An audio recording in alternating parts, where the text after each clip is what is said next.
वालेकुम friends, I hope आप सब खैरियत से होंगे। आज हम अपना मैथ्स का first chapter real and complex number start करने जा रहे हैं।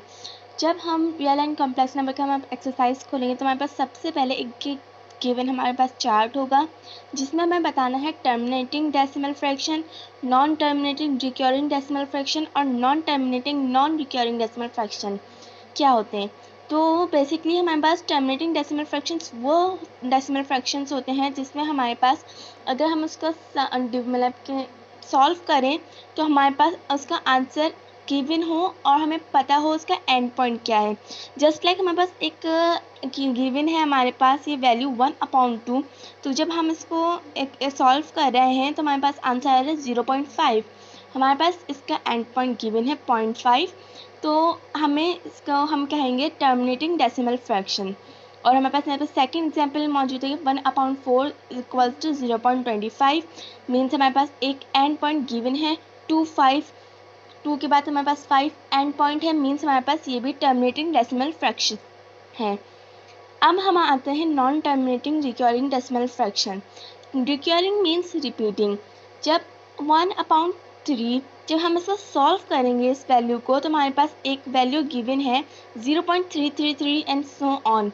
मीन्स इसका कोई एंड पॉइंट हमें पता नहीं है, तो ये हमारे पास होगी non terminating recurring decimal fraction.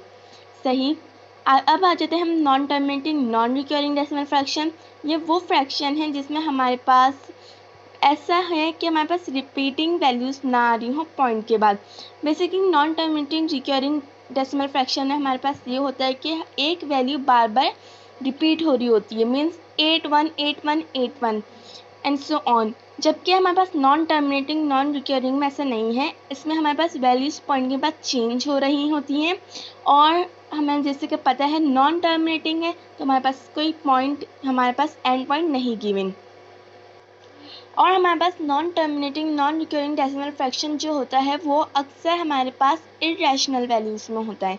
Okay, अब हम आ जाते हैं अपने एक्सरसाइज की तरफ। तो हमारे पास पहला क्वेश्चन है identify the following number as rational and irrational numbers and also write each one in separate column. Okay, so first हमारे पास हम ये बुक में ही सॉल्व कर लेते हैं। हमारे पास फर्स्ट है 1/5। हमें पता है जो अपाउंड में वैल्यूज़ होती हैं वो रैशनल कहलाती हैं और अगर उनमें से किसी एक में भी अंडर रूट या फिर ऐसी वैल्यू जिसके पास हमें कोई एंड पॉइंट नहीं पता हो उसको हम इरेशनल कहते हैं। तो हमें पता है सेकंड का आंसर भी हमारे पास इरेशनल होगा क्योंकि हमारे पास रूट में आ रही है वैल्यू। ओके, अब हम इसको सॉल्व कर लेते हैं। अच्छा जी, तो हमारे पास पहला क्वेश्चन है 22/3। 22/3 को जो हमने सॉल्व किया तो हमारे पास आंसर आता है 7.333। ओके, तो रैशनल नंबर की मैं आपको बताना भूल गई कि रैशनल नंबर वो नंबर्स भी होते हैं जो अगर पॉइंट के बाद अगर हमें कोई एंड पॉइंट नहीं पता हो लेकिन पॉइंट के बाद जो नंबर्स आ रहे हों वो सेम आ रहे हों, वो डेसिमल के बाद जो भी नंबर आए वो सेम आए तो वो रैशनल नंबर कहलाते हैं। तो हमारे पास यहाँ 7.333 हमारे पास जो है 3 एक सेम है, रिपीटिंग नंबर है। मीन्स ये एक रैशनल नंबर है। ओके,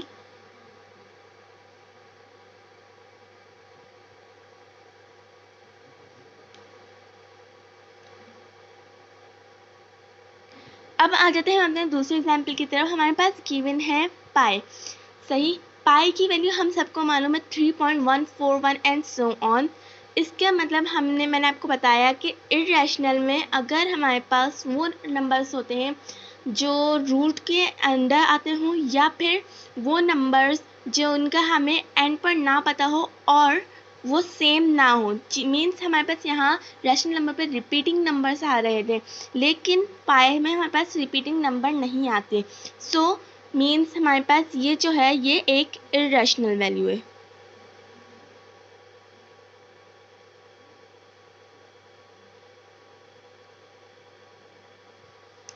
ओके, सो अब हम आ जाते हैं अपने सेकंड क्वेश्चन की तरफ। हमारे पास यहाँ पूछा गया है convert the following into decimal fraction also indicate them as terminating and non terminating decimal fraction.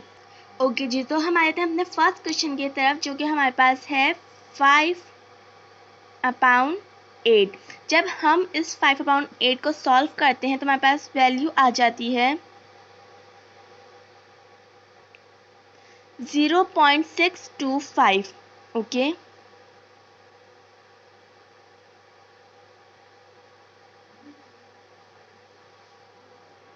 तो जैसे कि हमें पता था वो वैल्यूज़ जिनके हमें एंड पॉइंट मालूम हो वो वैल्यूज़ कहलाती हैं टर्मिनेटिंग डेसिमल फ्रैक्शन। मीन्स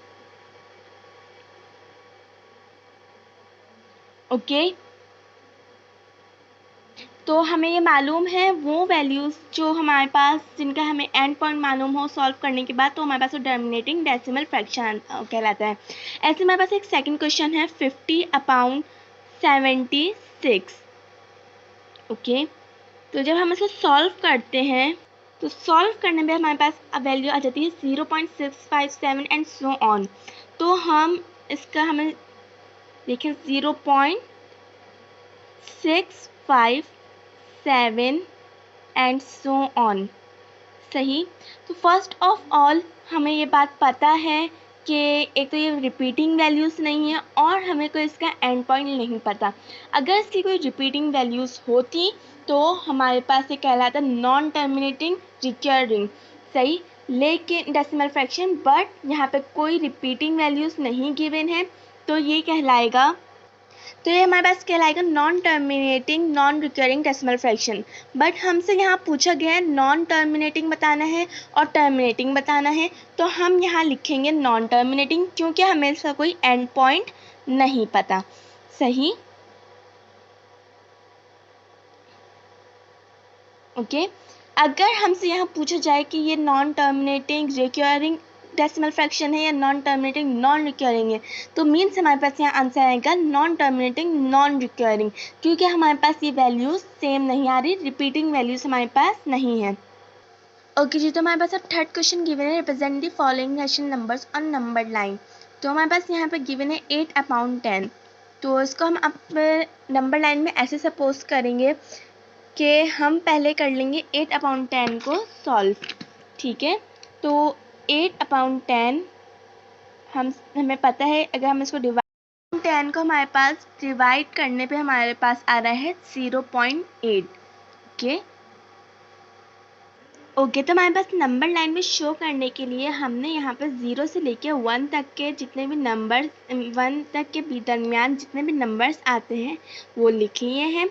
ठीक है, तो हमें पता है 0 के बाद 0.1, 0.2, 0.3, 0.4, 0.5 ऐसे आते हैं। 0.9 के बाद हमारे पास 1 आ जाता है और इसके आगे भी हमारे पास चलता जाता है, लेकिन यहाँ पे हमसे पूछा गया है 0.8। सही, तो 0.8 मीन्स 0.8 हमने हमारे पास यहाँ नंबर गिवन है। सही है, तो हम नंबर लाइन पे हमारे पास लाइन में नंबर्स गिवन है तो हम इसको मार्क कर लेंगे। ठीक है, आपके पास कोई और कलर हो तो उससे कर लिएगा या फिर आप इससे ही कर लिएगा। ओके, लेकिन ऐसे करिएगा कि आपको दिखे कि 0.8 कहाँ पर है। तो हमारे पास ये नंबर लाइन के ऊपर हमारे पास शो हो गया कि 0.8 हमारे पास कहाँ पे मौजूद है। ओके, अच्छा जी, यहाँ पे एक और बात नोट कर लें कि हमारे पास यहाँ 8/10 था तो हमने इसलिए इसको यहाँ पे सॉल्व कर लिया। अभी वहाँ पे हमारे पास आ रहा है 1 होल नंबर 1/4। तो अब हम इसको कैसे सॉल्व करें, तो सॉल्व करने के लिए हमें ऐसा करना होगा कि अब इसको 1/4 सही, हमारे पास ये वैल्यू गिवन है तो हमें बिल्कुल सेम इसी तरीके से करना होगा। पहले हमें एक लाइन ड्रॉ कर लेनी है। ओके जी, तो हमें ये क्वेश्चन सॉल्व करने के लिए हमने पहले एक लाइन ड्रॉ कर ली। तो उसके बाद हमें ये याद रखना है कि हमारे पास यहाँ पे नंबर क्योंकि अपाउंड में है तो हम 1/4 उससे स्टार्ट करेंगे, इसमें कोई वैल्यू की चेंजेस हम नहीं करेंगे। लेकिन ये बात याद रखिएगा कि जो हमारे पास डिनोमिनेटर वो सेम रहेगा। अगर यहाँ पे सपोज कर 4 नहीं होता 6 होता तो हम यहाँ डिनोमिनेटर में 6 लिखते, अगर 5 होता तो 5 लिखते, बट हमारे पास यहाँ पे 4 गिवन है तो हम यहाँ पे 4 लिखेंगे और डिनोमिनेटर चेंज नहीं होगा, जबकि न्यूमिनेटर हमारे पास चेंज होता रहेगा। जैसे जैसे आगे बढ़ेगा ये चेंज होता जाएगा। 2/4, 3/4, 4/4, 5/4 एंड सो ऑन। क्योंकि हमारे पास इतनी जगह नहीं है और हम इतना लंबा ड्रॉ भी नहीं कर सकते, तो हम डायरेक्ट 1 पे आ गए हैं। सही है। अब 1 के बाद कि 1 आ गया तो हम यहाँ पे होल नंबर भी ऐड कर लेंगे। यहाँ पे 1 आ गया, 1/4। सही। ये दोनों वैल्यूज़ अब चेंज नहीं होंगी जी। तो ये दोनों वैल्यूज़ हमारे पास चेंज नहीं होंगी, लेकिन ऊपर वाली वैल्यू हमारे पास चेंज होती रहेगी। Means 1 whole number 2/4, 1 whole number 3/4, 1 whole number 4/4, 1 whole number and 5/4। सही। अब इसी तरीके से हमारे पास आ जाता है 2 का। ठीक है, ये हमारे पास आ गया 2 होल नंबर। अब यहाँ पे हमारे पास आ गया 2, तो हम यहाँ पे लिख लेंगे 2 whole number and 1/4 and so on. Means यहाँ अगर 2 होगा तो 2 रहेगा, चेंज ये नहीं होगा। सही। ना हमारे पास होल नंबर चेंज होगा, ना ही हमारे पास डिनोमिनेटर चेंज होगा, बस हमारे पास न्यूमिनेटर चेंज होता रहेगा। अगर यहाँ पे 3 आएगा तो 3 यहाँ पे आ जाएगा होल नंबर की जगह, और 3 और डिनोमिनेटर हमारे पास चेंज नहीं होगा, सिर्फ हमारे पास न्यूमिनेटर चेंज होगा। ओके। अब इसी तरीके से हम अपने यहाँ पे एक एग्जाम्पल देख लेते हैं बुक की। हमारे पास एग्जाम्पल नंबर 2 है। तो हमारे पास इसी तरीके से 0 के बाद हमारे पास यहाँ पे गिवन है डिनोमिनेटर 6। सही। तो 6 हमारा वैसे ही रहा, जबकि हमारे पास न्यूमिनेटर हमारा चेंज होता रहा। फिर उसके बाद हमारे पास 1 आ गया। उसके बाद हमारे पास जो होल नंबर है वो और डिनोमिनेटर चेंज नहीं हुआ, जबकि न्यूमिनेटर हमारे पास चेंज होता गया। सिमिलरली 2 में भी ऐसे ही किया गया हमारा कि 2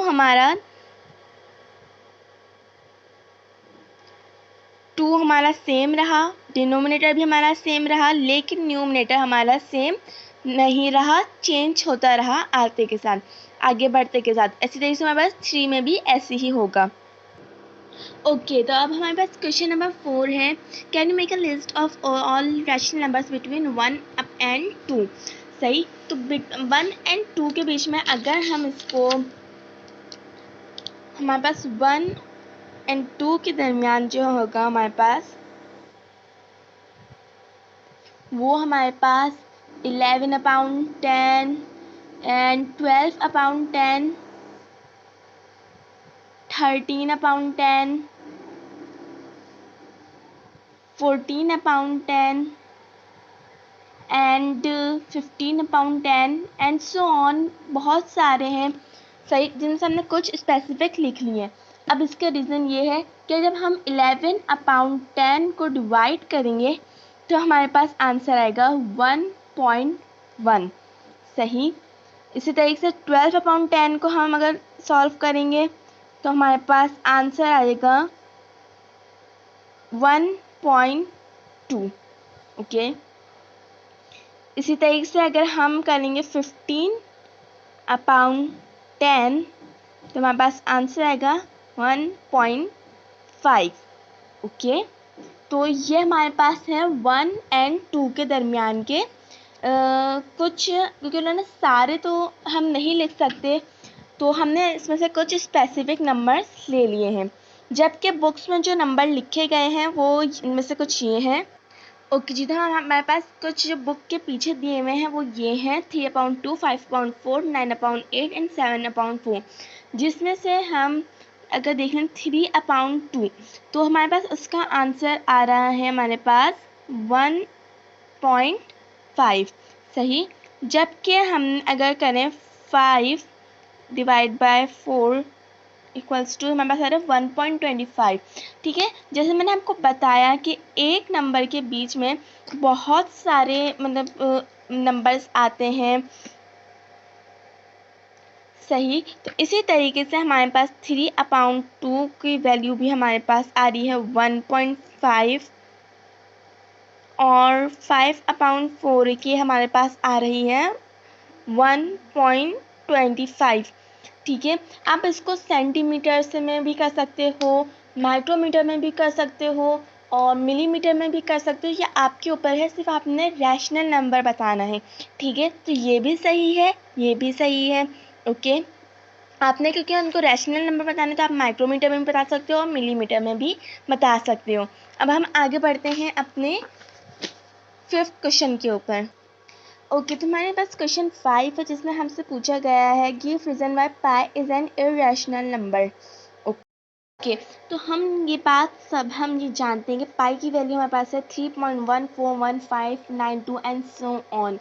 मीन्स हमारे पास पाई की वैल्यू जो है वो जो है डेसिमल के बाद वो रिपीट नहीं हो रही है, कि मतलब डेसिमल के बाद जो भी नंबर आ रहा है वो रिपीटिंग नंबर नहीं है।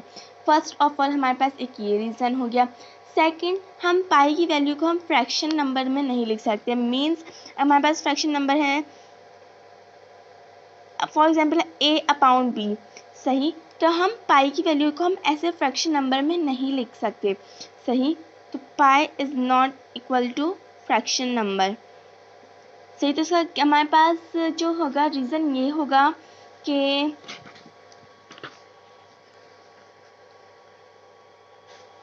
we cannot write pi,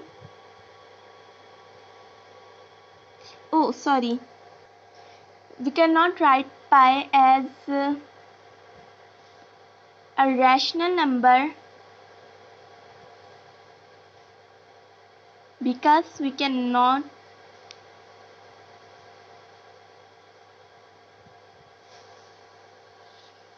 write write its value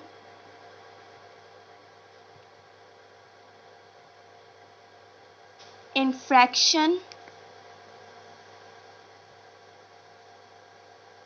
number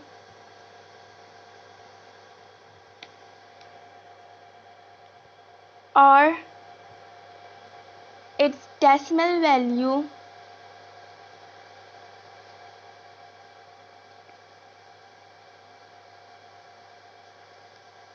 are not repeating।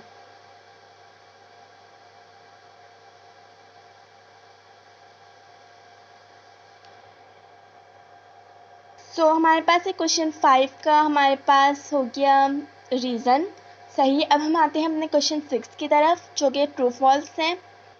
Okay, जितना हमसे पहला क्वेश्चन किया जा रहा है कि 5/7 is an example of irrational number. Okay, तो ये हमारे पास ट्रू है, क्योंकि अगर हम 5/7 को हम देखें तो उसकी वैल्यू हमारे पास आ रही है 0.71428571। और जैसे कि हम जानते हैं इरेशनल नंबर वो नंबर होते हैं जिनकी एक भी वैल्यू जो होती है वो रिपीट नहीं हो रही होती है पॉइंट के बाद। ओके, तो हमारे पास पहला MCQ जो है वो ट्रू है, सही। पाई इज़ एन इरेशनल नंबर, हम ये इस वीडियो में हम काफ़ी दफ़ा उसको कर चुके हैं सॉल्व, कि पाई जो है वो एक इरेशनल नंबर है। ओके, हमारे पास थर्ड है MCQ से 0.31591 is an and so on is an example of non terminating and non repeating decimal fraction, सही। ये हमारे पास बिल्कुल सही है, ट्रू है हमारे पास, क्योंकि मैंने अभी आप लोगों को बताया था स्टार्टिंग में कि non terminating and non repeating और रिक्योरिंग वैल्यूज़ वो होती हैं जिनके हमारे पास एंड पॉइंट ना पता हो। ये नॉन टर्मिनेटिंग की हो गई, और नॉन रिपीटिंग का मीन्स हमारे पास कोई भी वैल्यू हमारे पास रिपीट नहीं हो रहा। ओके, नंबर 4 हमारे पास है 0.123 an example of recurring decimal fraction. Okay, तो हमसे 4th MCQ में पूछा गया कि 0.123 I think bar is an example of recurring decimal fraction. तो हमारे पास देखें रिक्योरिंग डेसिमल फ्रैक्शन, वो रिक्योरिंग मीन्स रिपीटिंग, तो डेसिमल फ्रैक्शन मीन्स पॉइंट के बाद जो भी नंबर आ रहे हैं वो रिक्योरिंग डेसिमल फ्रैक्शन है। तो ये तो हमारे पास सामने ही दिख रहा है कि 0 पॉइंट के बाद 1 2 3 इनमें से कोई भी रिपीट एक वैल्यू रिपीट नहीं हो रही है, तो मीन्स ये रिक्योरिंग डेसिमल फ्रैक्शन नहीं है, तो ये फॉल्स है। ओके, 1/3 एंड 2/3 जो है वो लाई करता है बिटवीन 0 एंड 1, सही। ये ट्रू है क्योंकि 0 एंड 1 के बीच में भी हर दो नंबर के बीच में बहुत से नंबर्स आते हैं और उनमें से ये दो भी हैं। Okay, okay, 1/3 is root 3 under root is an example of rational number, ठीक है, ये फॉल्स है क्योंकि हम जानते हैं हर रैशनल नंबर वो होता है जिसमें अंडर रूट नहीं आता, और इरेशनल वो नंबर होते हैं जिसमें अंडर रूट आते हैं। सो आई होप आप सबको ये एक्सरसाइज समझ में आई होगी। अगर आप लोगों को किसी भी इस एक्सरसाइज क्वेश्चन में मसला है, या अगर कोई भी मसला है, अगर कुछ समझ ना आया हो, तो प्लीज़ आप मुझे बताइएगा, हम आपकी हेल्प करेंगे। आप चैनल के कमेंट बॉक्स में हमें बताएं, हमारे चैनल वाले आपको रिप्लाई देंगे। और आप लोग को कोई भी मसला हो तो प्लीज़ ज़रूर बताइएगा। हमारे चैनल को लाइक एंड सब्सक्राइब करिएगा और शेयर करिएगा, ताकि आप लोगों तक ये वीडियो जल्द से जल्द पहुंच सके। और इस चैप्टर का पार्ट 2 आप लोगों को जल्द ही आप लोग को मिल जाएगा। ओके, तब तक के लिए अपना ख्याल रखिएगा। अल्लाह हाफिज़।